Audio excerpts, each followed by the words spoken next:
Good afternoon, and thank you for joining in NILAG's webinar training session for our Citizenship and Naturalization training. As a reminder, if you are an attorney viewing this webinar and seeking CLE credit, there will be one unannounced pop-up poll question during the webinar and an evaluation at the end of the webinar that you must respond to in order to receive CLE credit. If you are watching a recorded version of this training, we unfortunately cannot offer you any CLE credit. At this time, I will now pass it over to Deborah Chen, your presenter. Please excuse this brief pause.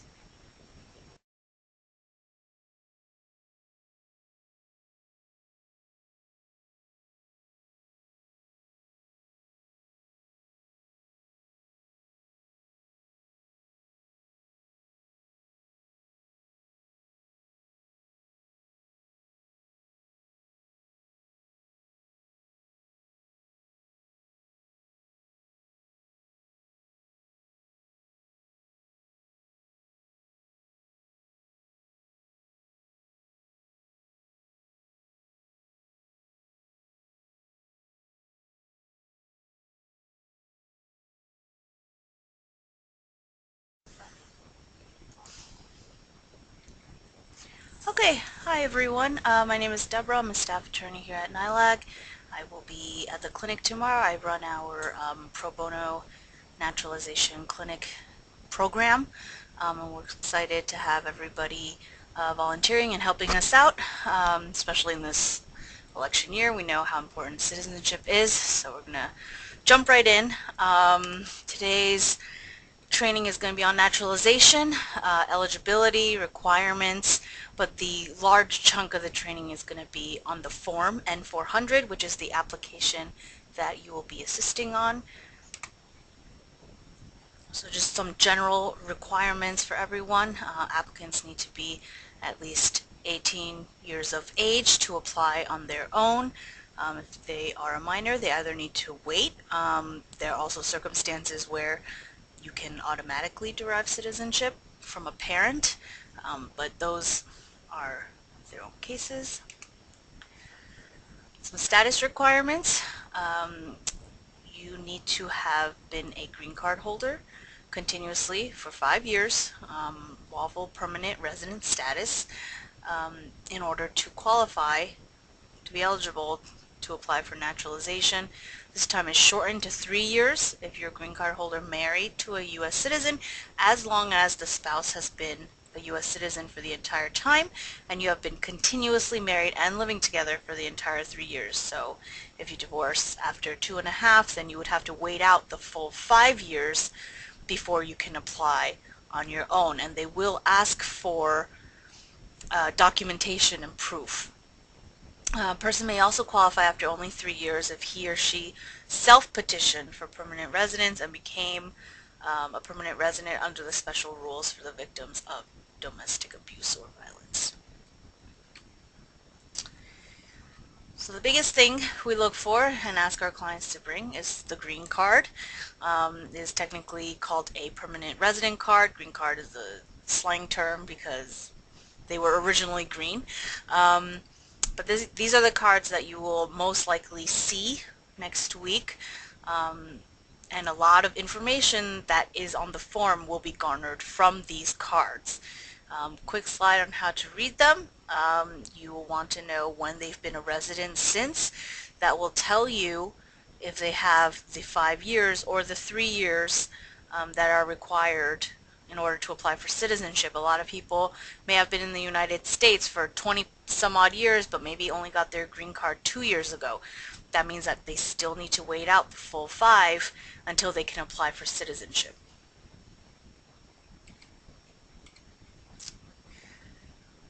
A few more requirements.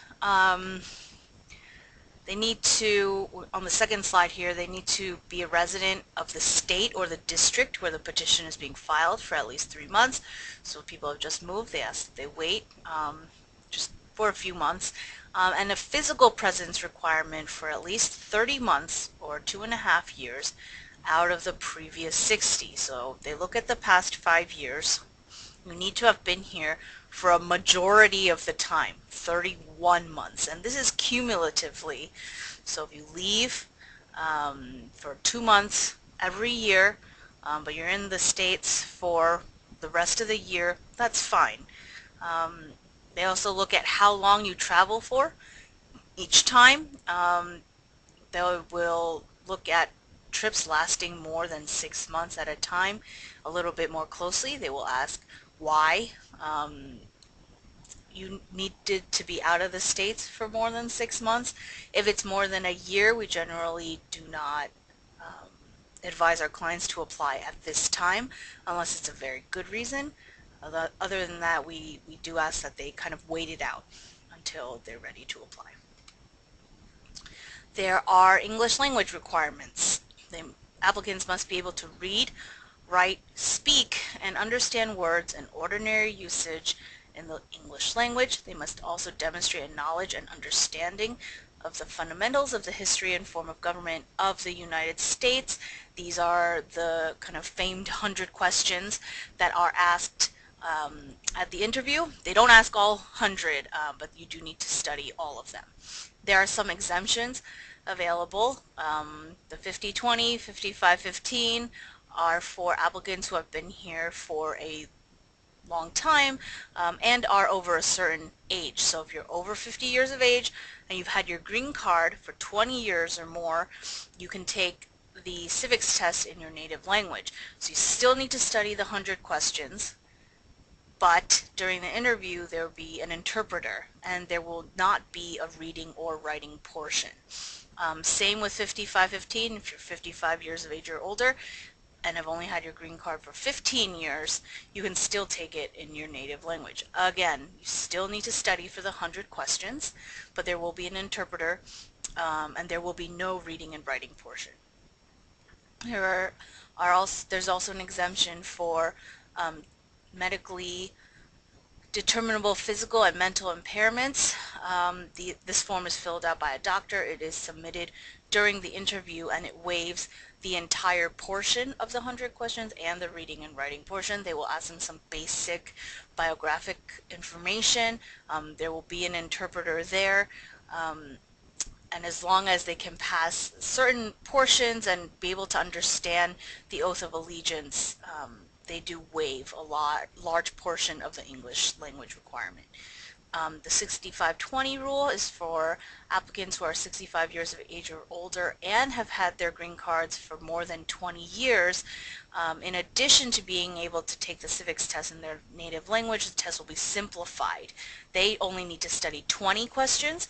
Of those, at the most 10 will be asked and it would be in their native language, so it just makes it a little bit easier for people who are a little bit older and have also been in this country for a very long time. Knowledge of U.S. civics, history and government. So this is what the 100 questions are about. You need to understand kind of their principles, form of government.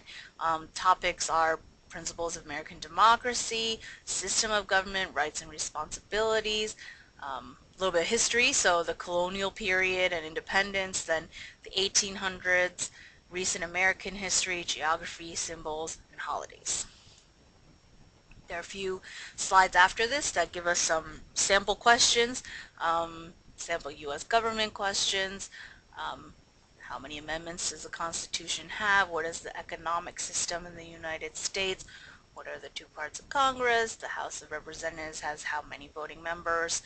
They need to know the U.S. representative that represents their district. They also need to name one of their two state senators. They need to know who the Chief Justice is. They need to know who the Speaker of the House is, the President, the Vice President, all of that. Here's some sample American history questions, dating back to the War for Independence. When was the Constitution written? Was one thing Benjamin Franklin is famous for. Name the U.S. war between the North and the South, and they also ask about some important historical figures. What did Susan B. Anthony do?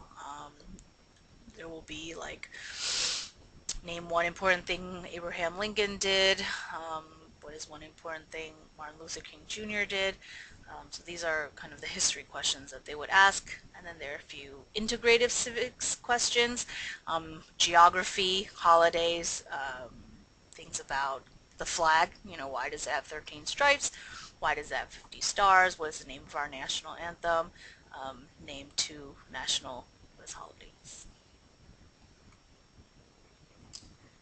The reading and writing portion of the naturalization exam is limited to 50 words that need to be recognized. These are the 50 words. The sentence that applicants are asked to write will be a combination of these words, as will the reading portion. So they will be asked to read one sentence, they will be asked to write one sentence, and all of those words will be on this list.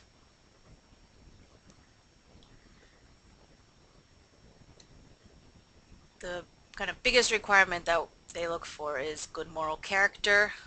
Generally, an applicant must show that he or she has been a person of good moral character for the statutory period. This is usually 5 years or 3 years if they're married to a U.S. citizen prior to filing for naturalization. There are certain crimes that you can commit that would permanently bar you from naturalization.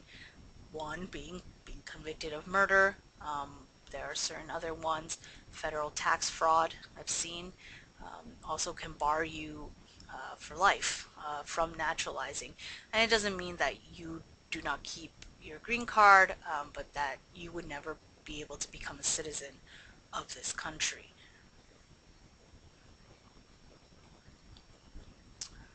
Some red flags for good moral character, and these are all crimes and conduct that are asked about, specifically asked about on the form, which we'll see later: illegal gambling, prostitution, smuggling of illegal aliens or trafficking, alcohol abuse, mental health issues, polygamy, child support payments. If you missed a lot of them, we generally do not advise that you apply until that is sorted out, and then perpetrating fraud on USCIS, which is the United States Citizenship and Immigration Service, and or the U.S. government.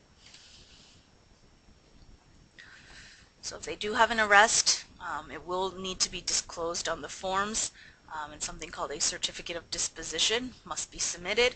This is from New York City. Every borough will issue these certificates of disposition. They look very similar, and a lot of the information that is asked for on the form will be taken from this piece of paper. They can get it at any time. It's generally $10, but if they are on Medicaid or food stamps and show their benefits card, it's for free, and they will need one for each arrest. Selective service. So since 1980, men between the ages of 18 and 26 are required to register with the Selective Service. A lot of our clients who came in as teenagers, maybe in their early 20s, maybe didn't know about this requirement, or they were undocumented at the time, and so they thought that they did not have to do this, which is understandable and fine, but does need to be explained. If you do go to school in this country, high school, college, those schools will automatically register males between the ages of 18 and 26. So we do have some clients who maybe went to CUNY schools, state schools. They didn't even know that they were registered, but they were, and it's very easy to look up online. So just a quick timeline of how long this whole process takes. I generally advise clients that it would take anywhere from 4 to 8 months, but even up to a year. They'll receive first a receipt notice within 4 to 6 weeks, a biometrics notice, which is for fingerprinting, and that is very close to the receipt notice. And then the next thing would be the interview notice, and that is received 3 to 4 months after application submission. Right now we're in mid-November, so I expect clients applying now to go for interviews sometime in February. In New York City, they generally do not swear you in on the same day, and so the fourth notice would be the oath ceremony notice, and that should be received within 1 to 2 months after the interview. A lot of other jurisdictions, New Jersey, Long Island, they will swear you in the same day. New York City, there are too many applications being processed every day for this to happen. They do make exceptions for people who are disabled or very elderly. What happens at the interview? The USCIS officer will place the applicant under oath. And then they generally will start with the civics questions. You have 10 chances to get 6 right. These are asked out loud. And once you get 6 correctly, you move on to the next section. They must be able to read and write at least 1 out of 3 sentences read by the officer, again, unless they meet a language exemption, in which case the reading and writing portion is waived entirely.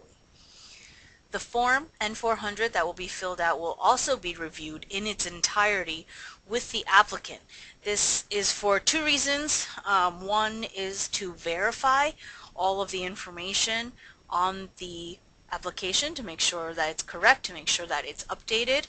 The second is to actually test the applicant's ability to speak and understand English. There are a lot of terms on it that are not used in common language, but they do want to see that the applicant knows what is being asked of them. And we will go over these questions later on in the training.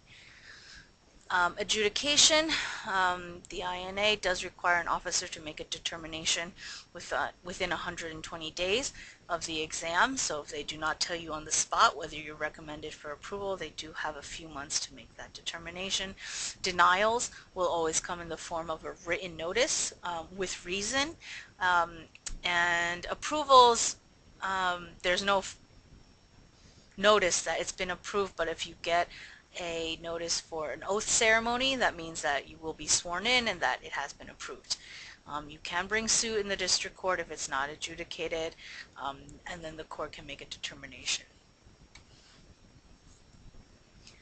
The oath of allegiance, this is what they swear to when they're actually being sworn in, but prior to that we do ask that our clients read this over and just understand what it means to be taking this oath of allegiance and applying for citizenship to the United States.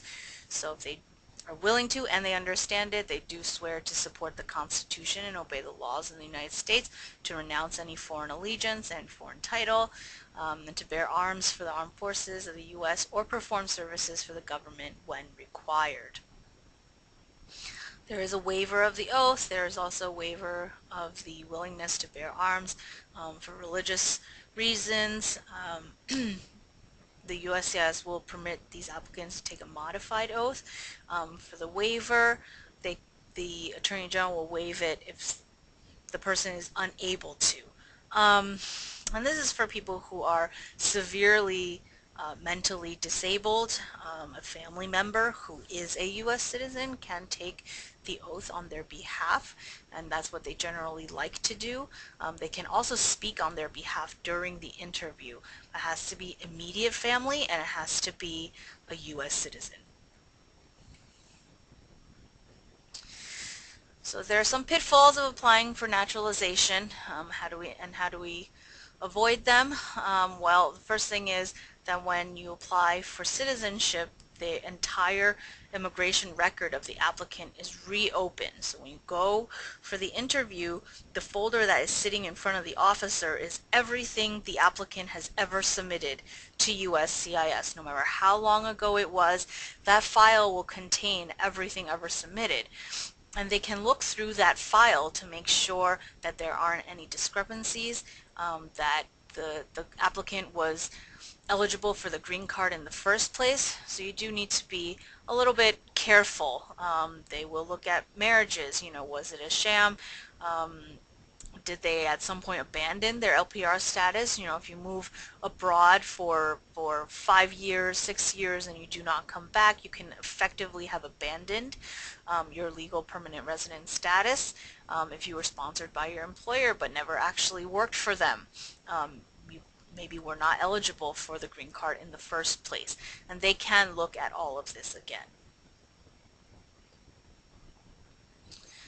Um, it's not required by law that green card holders apply for citizenship. You can be a green card holder for your entire life.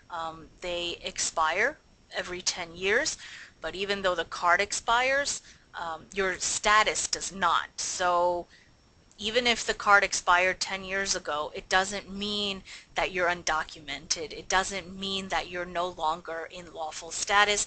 The green card grant is granting of this status, and even though the card expires, your status does not. But we do encourage our clients to be conscientious about it and reapply for a new one every 10 years. Approval of the citizenship application is discretionary, so on issues like good moral character, if there is good reason to deny it, they can certainly do so, and there are appeals processes, but it's hard to do, and these are just things that we like to remind our clients. We also warn them against immigration fraud. A lot of people may technically be eligible to apply, but if doing so will result in a denial or worse, then it's not worth it. And what I mean by worse is that when they're looking through that file, if there are things that should have been caught, if you were never eligible for the green card in the first place, if you committed a crime that should have gotten you flagged with immigration, they can take away your green card. They can put you in removal proceedings, which may lead to deportation. So that's kind of the very worst case scenario that can happen. And for those clients, we tell them to be very, very careful, even when they're traveling internationally, that something like that does not happen. Okay, filling in the form N400.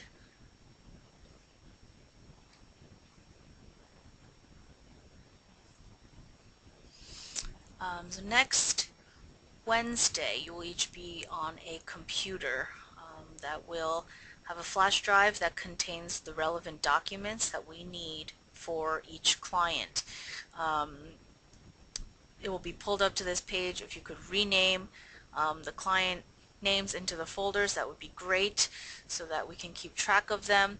And in each folder will be a form N400 and a form I-912 fee waiver, which most of our clients qualify for. It waives the entire filing fee of $680, so it is a big help for most of our clients. We're going to go through the N400 first. This is what it looks like.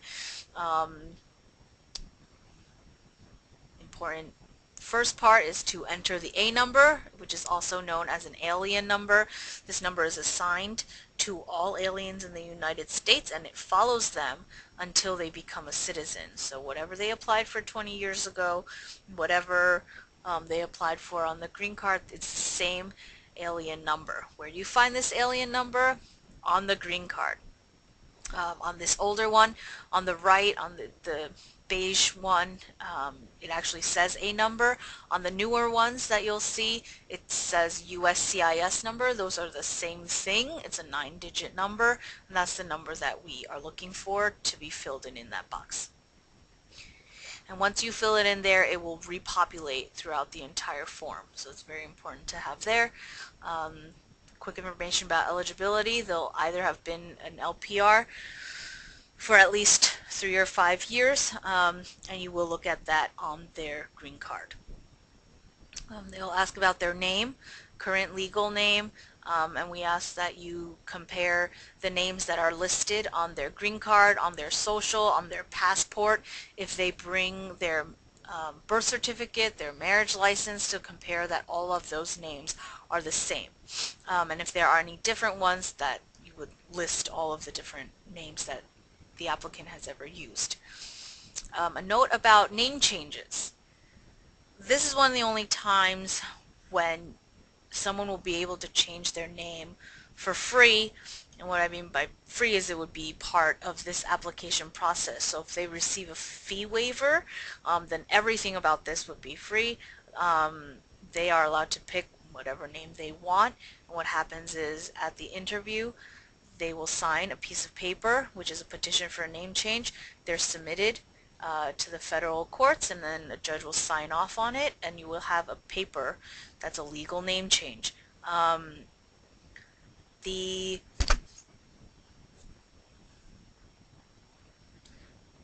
certificate of naturalization will be issued in the new name, and the subsequent passport, U.S. passport, will also be issued in that name. The only warning we give to clients when we ask them about the name change is that it does not go to every branch of the government. Not every government agency will be notified automatically. Social Security Office, the DMV, health insurance, any other insurance you have, they all need to be notified separately, and that needs to be done by the applicant. So once they have those two things in hand, being the certificate of naturalization, the name change, or the U.S. passport, they would then need to take those things and let the other agencies know that they have changed their name. So sometimes if they think that's too much of a hassle, then they choose not to. They ask you for your social security card, which they should have. The online account number, we generally leave blank. Gender, date of birth, and then date you became a lawful permanent resident. Again, this will be on the bottom of the green card. It'll say resident since. You can copy that date over. Country of birth is pretty straightforward. Country of citizenship or nationality may not be as straightforward. There are people who maybe have immigrated to another country before coming to the United States, and for that we ask to see their passport. And all of the clients coming will be prepared. They have been told to bring as many documents as possible. So if you ask to see their passport, if it's a different, issued by a different country than the one they were born in, that is probably their current country of citizenship. There are a few questions about the English language test. Again, there are exemptions. If they meet any of them, you can check them off here. Information about your residence. They want to know where you've lived for the last 5 years, and you'll find that everything on this form is about the last 5 years. We always start with the most recent and work backwards. The current physical address and then the current mailing address is really important to make sure that whatever address they list, they are able to receive mail, because all of these notices come through the mail. USCIS does not call people. They do not look for people. There's nowhere you can check in.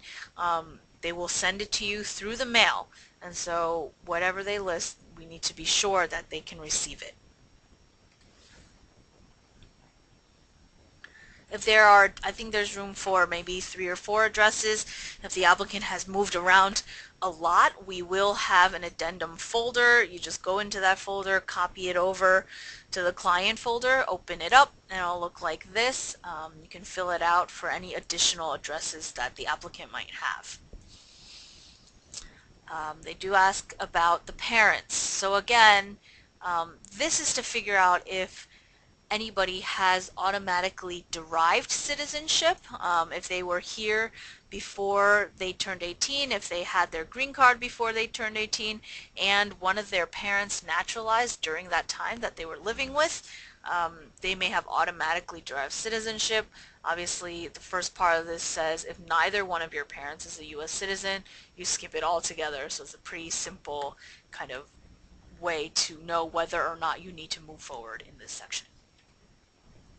Some biographic information: ethnicity, race, height, weight, eye color, hair color. If they don't know, you can ask to see a driver's license. A lot of this will be listed on the driver's license. Information about employment and schools. Again, they're looking for the last 5 years and starting with the most recent.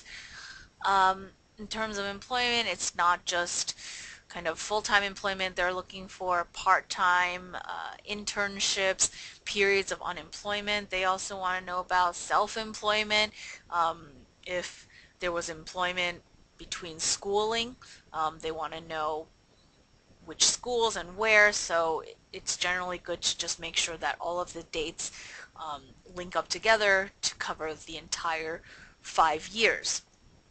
Again, there's only space for, I think, 3 or 4 jobs.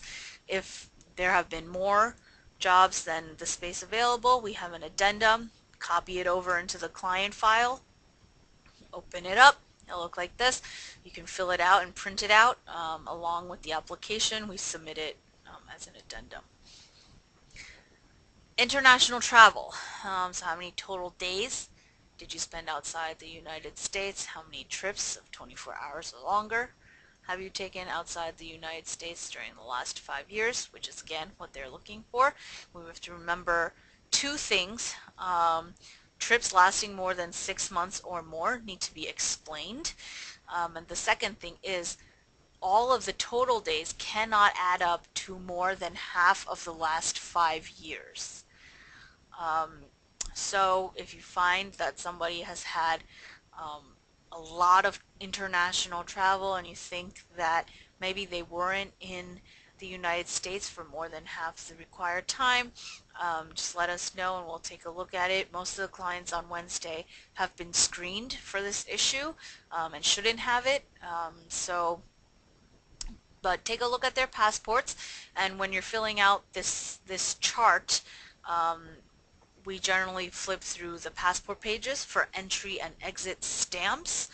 Every time they come back into the United States, there's obviously the stamp in their passport, so we go by those dates, and those are the dates that the officer will be looking for as well. So it's important to just match them up um, and make sure, again, no trips more than 6 months, and that they've actually been here for more than half of the last 5 years. Information about marital history. They do ask about marital status, um, and if they're a member of the armed forces, and then just some information about the current spouse. You will see that there is divorced, widowed, separated. In terms of that, we do ask that they show us documentation. If it's divorce, we need a divorce judgment. If they're legally separated, we ask for that legal separation document. If it's an annulment, then we do ask for the annulment. If they're physically separated but not legally separated, then they are still married. And then they just ask for a little bit of information about the current spouse. Date of birth, date of marriage, their name, where do they live, if they work, and their immigration status. So if they're a U.S. citizen, you'll see in number 5, it is asked, and then number 6, they want to know how they became a citizen, either at birth or they're also naturalized at some point, and you would fill in that box. In B, we do ask that they bring their current spouse's certificate of naturalization, if that's the case, and that will be on that certificate. If the current spouse is not a U.S. citizen, they're a green card holder, then they will also have this A number. They will also have a current country of citizenship or nationality, and you can kind of copy it off of the spouse's green card.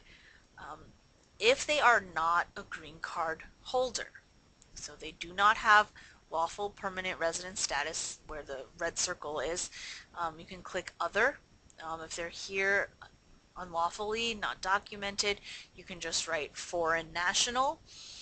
If he or she is here on a work visa, or they're here on a visitor visa, you can write lawful non-immigrant. They also want to know about your current spouse's marriages. So this is about a current spouse's prior spouse. What they're looking for here is that there are no overlapping dates of marriage. Polygamy is illegal, so they will look at the date on the divorce judgment. They will look at the dates on the marriage certificate to make sure that none of those overlap.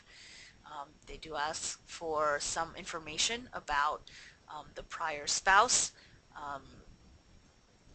country of citizenship, country of birth, date of marriage, date the marriage ended. So we do ask that if any of our clients' current spouses have former spouses, that they bring all of that information as well, including divorce judgments, certificates of death, anything that pertains to this. If there's space for one former spouse for yourself and for your current spouse. If there is more than one, we also use the addendum folder, and there will be an addendum for that. Number 9 is about the applicant's prior spouse. They ask the same exact information. Again, if they weren't a citizen or a lawful permanent resident, you can write that they were a foreign national or a lawful non-immigrant. Again, what they're looking for here is that the date marriage ended with prior spouse, which is in box G, that date precedes any date of marriage that is to a current spouse. Again, this is the addendum folder. Copy and paste it over, and we do have space if there is more than one former marriage. Information about your children. This is the total number of children, so children who are alive, missing, or deceased, children born in the U.S. or other countries, whether they're under 18 years of age or adults. We have a lot of clients who say, well, all my children are grown now. It doesn't matter. We still need all of their information, married, unmarried, stepchildren, legally adopted children, and children born even out of wedlock. If you weren't married, doesn't matter. They want to know about all of them. They just need their names, date of birth, country of birth, current address, and the child's relationship, biological child. There are times when they may not know where the child is. As long as that child is an adult, it should not make a huge deal. If they are a minor, the officer will ask why they're not supporting that child. So that's something that we look for when filling out this section. There is enough space for 4 children, so again, we'll go into our addendum file, copy it over. If there's more than 4 children, you can fill out this chart. And then this last part is security questions. There are about 5 pages of security questions. The applicant needs to understand each of these questions. Again, the officer will be looking at, 1, what their answer is, but 2, that they actually understand what they're answering. Most of the answers to these questions will be no, but if they think that they're just sitting there answering no until they hear a certain question, they can ask what any of these terms mean. So first question, have you ever claimed to be a U.S. citizen in writing or any other way? Have you ever registered to vote or actually voted in any election? These 3 questions go towards, have you ever basically fraudulently claimed that you are a citizen when you were not? Only U.S. citizens are allowed to vote, so if you did vote in an election, we have seen that as being a bar to naturalization. So we want to be really careful. People on the street, when they're registering people to vote, they're not always as careful to check about status, and a lot of people do sign up without realizing, or they register to vote without realizing what they did. And if you do register with a particular party, there are some times where you have then automatically voted in the election, which could cause big problems when you're trying to naturalize. They ask about hereditary titles or nobility in any foreign country. These are ones that you would need to be willing to give up. They ask about legal incompetence, mental institutions.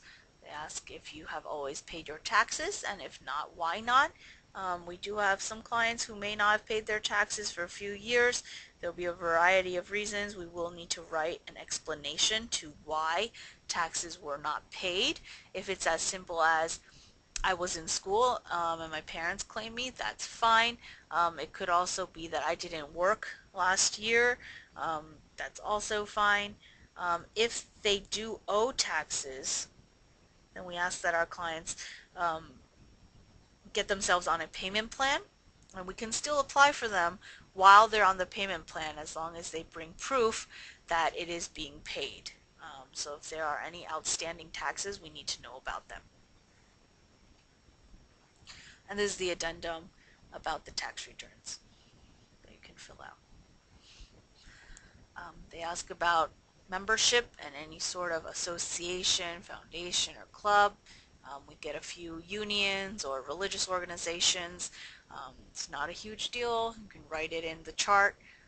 The only kind of huge deals are in question 10, if you've ever been a member of or associated with a communist party, a totalitarian party, or a terrorist organization.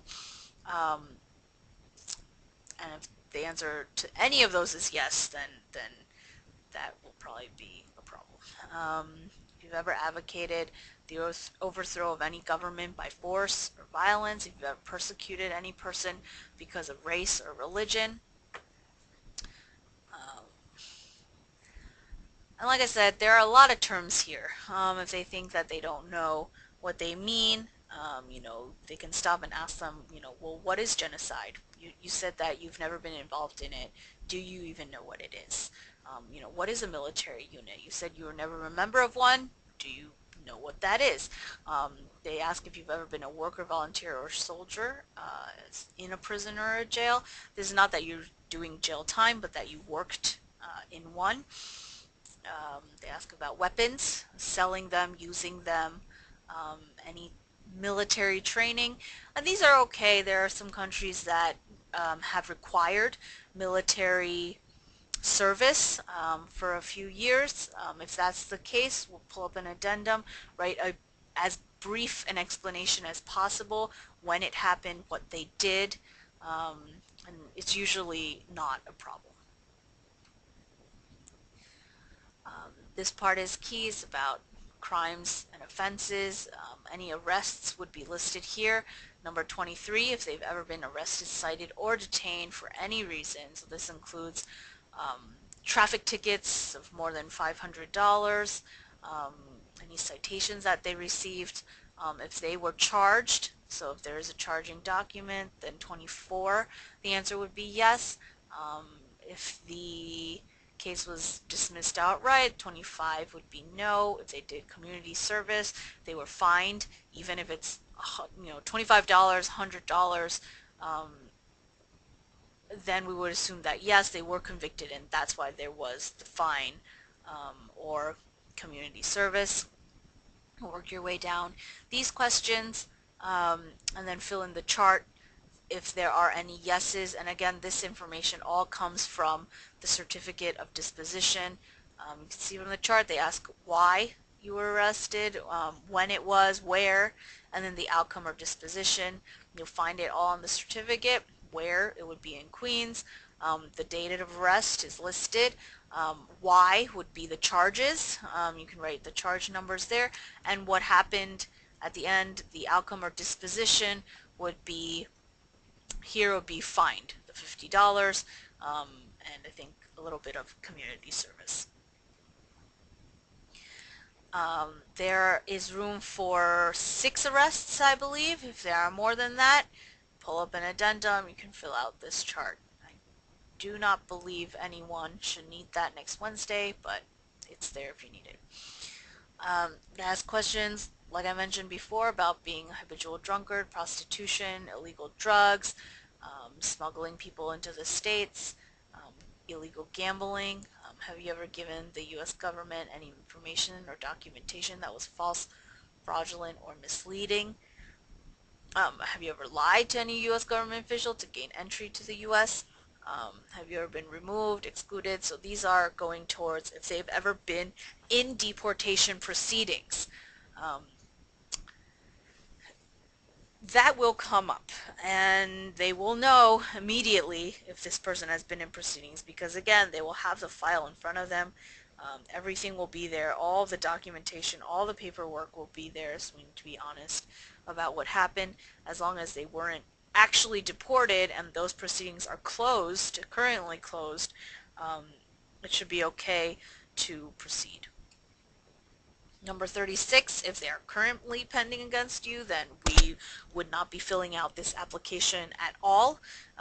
We need to stop it and take care of that before this can move forward at all. They ask about service in the U.S. Armed Forces. And then number 44, they ask about selective service. So there's a date of registration, a selective service number. Again, it's very easy to look up online, so we can do that if they are not sure. There's an addendum. If they did not register, we can write a short addendum of why. The last few questions, and these are the ones that we would want them to answer yes to. Do you support the Constitution and form of government of the United States? Do you understand the full oath of allegiance? What is the oath of allegiance? It's in the last part of the form on page 20. And you can read it or ask them to read it and make sure that they understand it. You will be printing out the forms. Please remember to have the applicant sign on page 17. It's not the last page, it's kind of in the middle of the third to last page, so make sure that they sign the right pages. The last page and a half is to be completed at interview, so please do not have them sign any place on pages 18, 19, and 20. They should only be signing on page 17.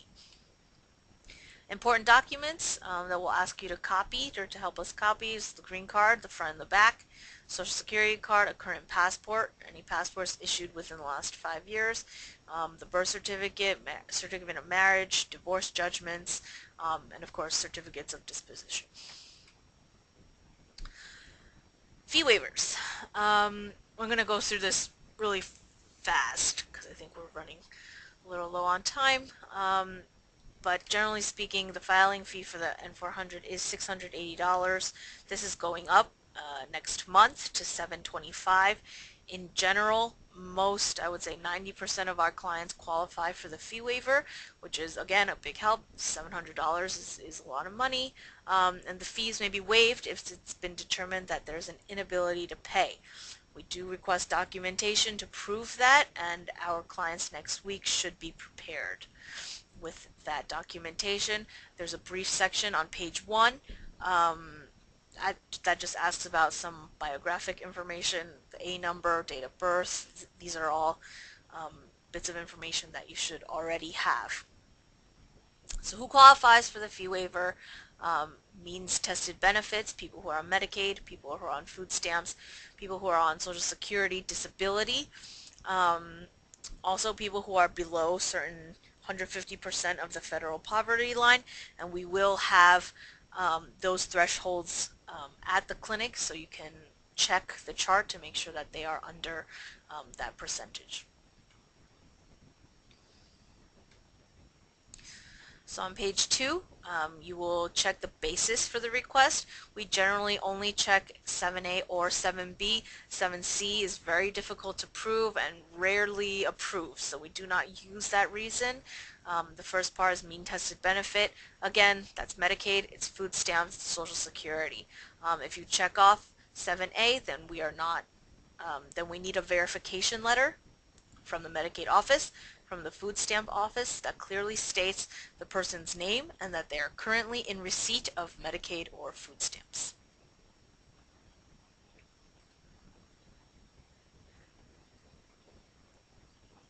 If it's determined, if they're not on means tested benefits and they qualify for the fee waiver based on their taxes, then you would check off 7B.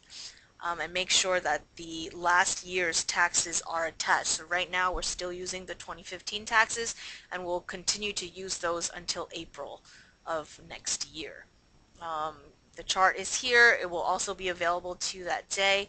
You will look at the household size for any dependents, or if it's a married couple, as long as their reported income what is below the amount listed here, they do qualify for the fee waiver based on their taxes, in which case we do not need proof of the Medicaid or the food stamps. So it's an either or kind of deal. You can use a Medicaid letter or you can use your taxes. If you do use the taxes, you would fill in the bottom half of page 2, and you can just make a quick calculation. Average monthly wage, I just divide whatever is the reported income on their tax return by 12, and you can plug that in here. Page 3 we largely leave blank. We do ask that you remind the client to sign on page 4 of the fee waiver form. Just some logistics. All of the applicants will have a worksheet that they were sent. Hopefully they fill it out. This will make this process go a little faster. There's a document checklist that you will be given for what needs to be copied. We ask that you keep all printouts and copies in the file. Remember to have the client sign page 17 and page 4. If they're doing the fee waiver, these clients will be represented by NILAG, so we will take all of them back. If anyone is interested in continuing representation, you could certainly let us know.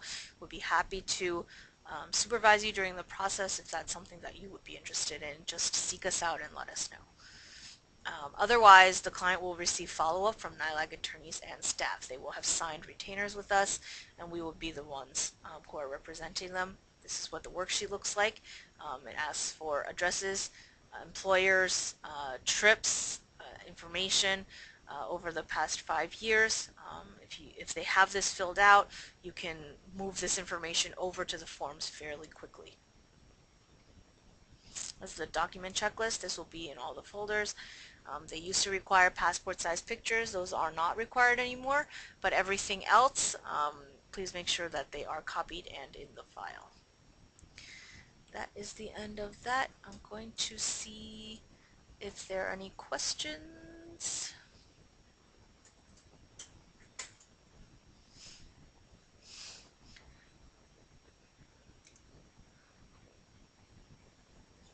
No questions.